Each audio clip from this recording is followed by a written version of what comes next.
欢迎来到自说自话的总裁。上周学姐的微信头像突然亮了，发来2篇 Nature 文章，留言2个字：讲讲。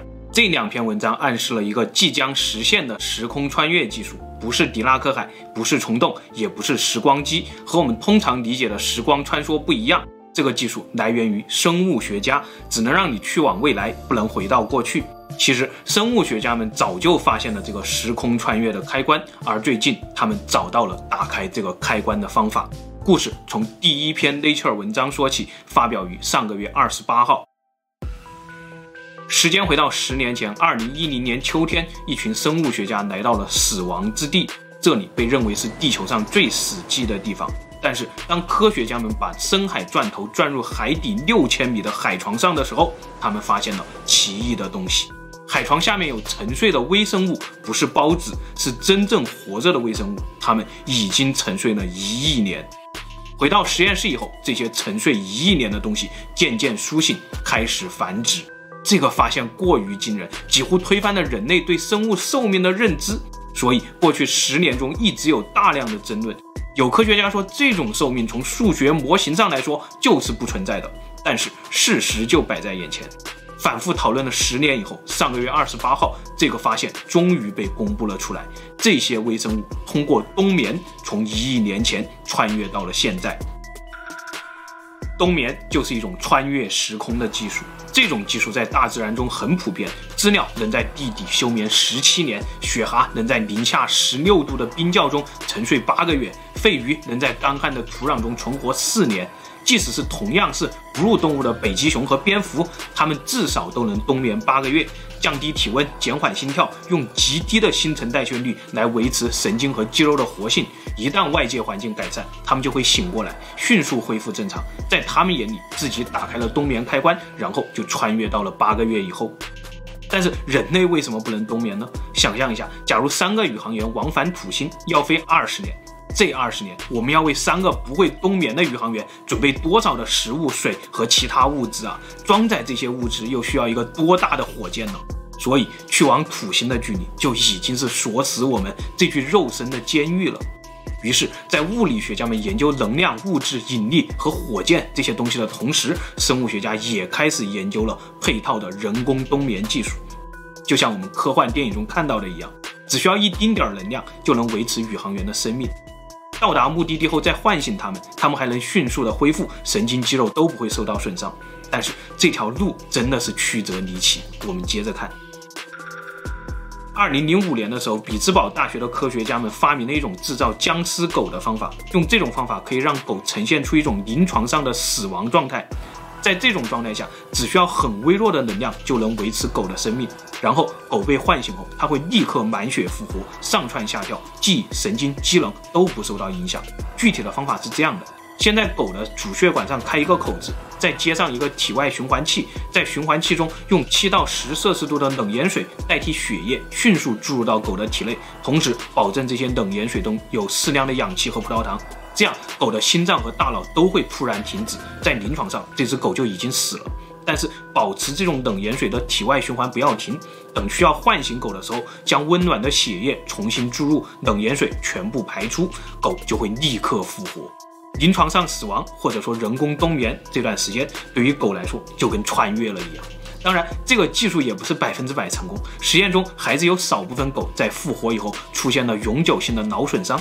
到了2006年的时候，美国麻省总医院的科学家宣称，他们已经用这个方法制造出来了200头僵尸猪，成功率高达90%，最长的死亡时间保持了25个小时。他们甚至还用这段死亡的时间为猪做了一些原本在活体上很难完成的脏器修复手术。真的不明白科学家是从哪儿来的这么大的一些脑洞。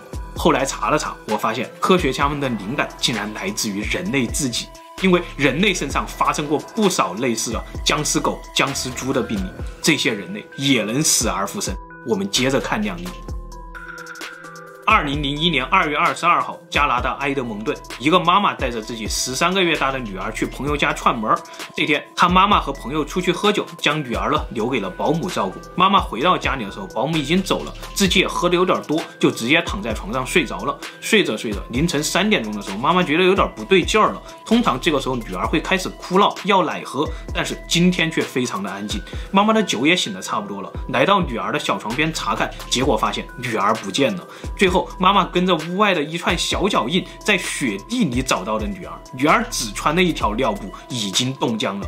急救车赶到的时候，女儿的嗓子眼都已经被冻住了，心肺复苏器的那个管子都插不进去，脉搏已经停止了，体温只有16度。但医生们没有放弃，到医院以后，他们用体外循环设备将女儿的血液抽出来，加热以后再循环回去。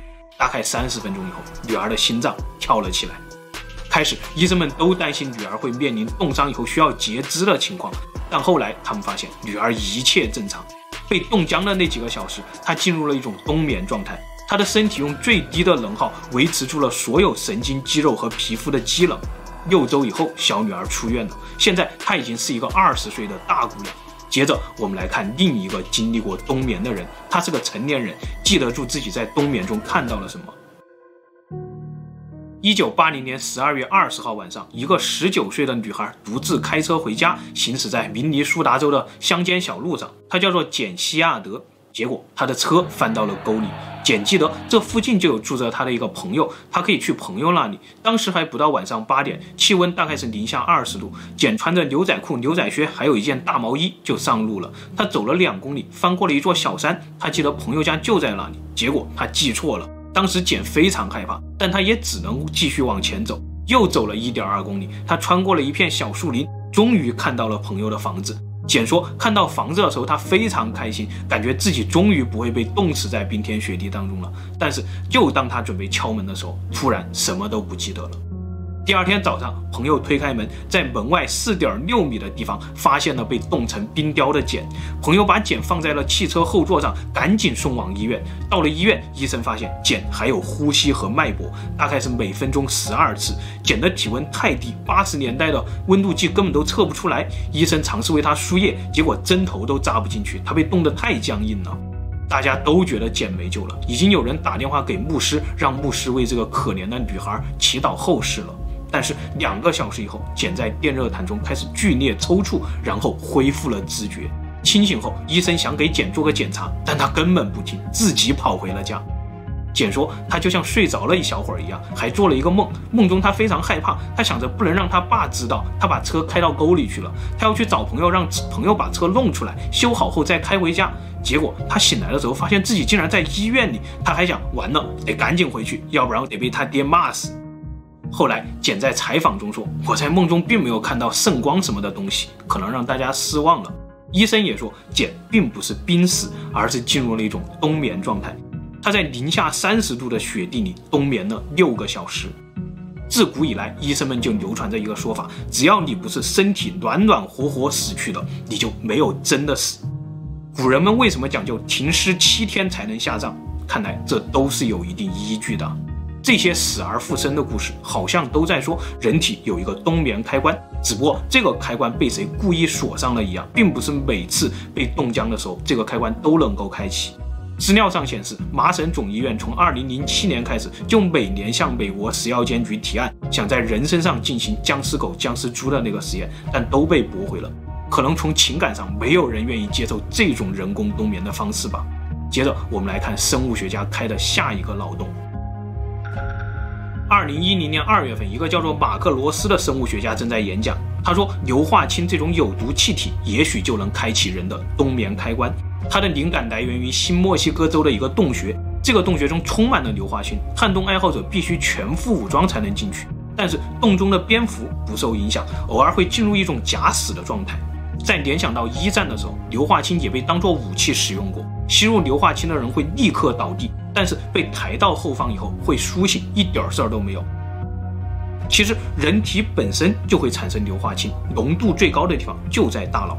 于是罗斯提出了一个假设，硫化氢如果快速取代氧气，就能开启人类的冬眠开关。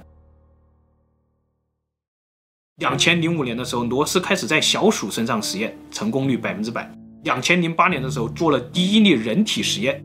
2010年的时候，这个技术还拿到了投资，成立了一家公司。这家公司用硫化氢在全美1000多个医院展开了临床试验，让重症病人注入大量的硫化钠，迅速降低氧气的消耗，进入一种假死的状态。等医生手术以后补好了病人身上的问题，再吸入氧气复活过来。这个方法在临床上短短1年的时间就起码拯救了1000条生命。但是在2011年的时候，这个临床实验突然被公司撤回，没有任何理由，只留给大家9个字：公司决定与安全无关。难道这又是一个被禁止的技术？某只看不见的手不想让人类打开这个开关？先放下阴谋论，我们继续看最新的进展。2006年10月7日，一个叫做内月光孝的35岁日本人经历了一场真正的冬眠，整整24天。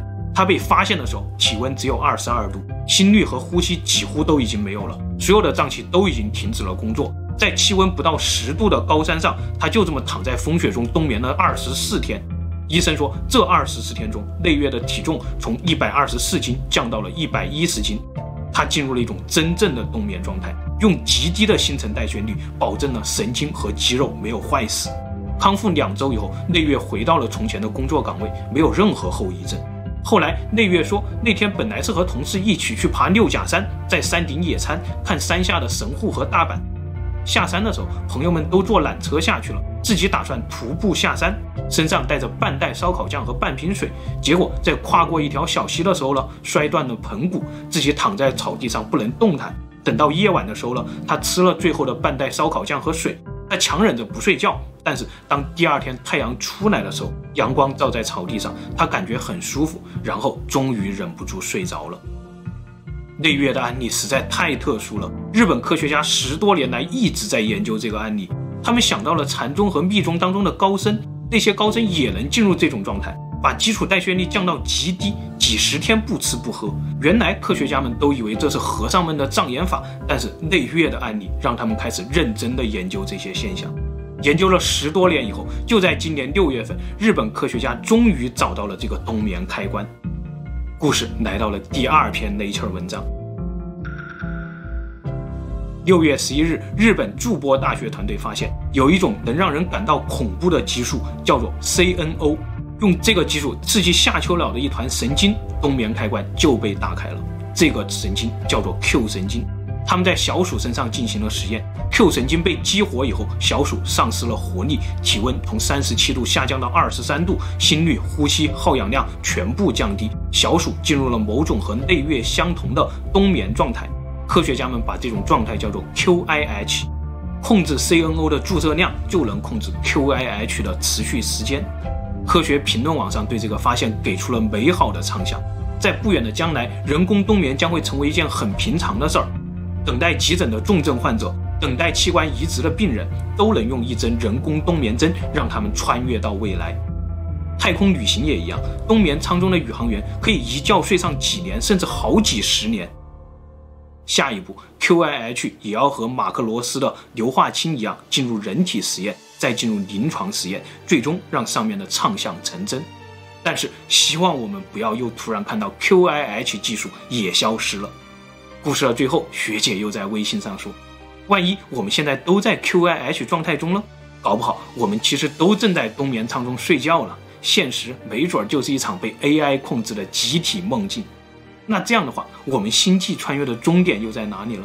难道这一切就是一神宗教中所说的末日审判吗？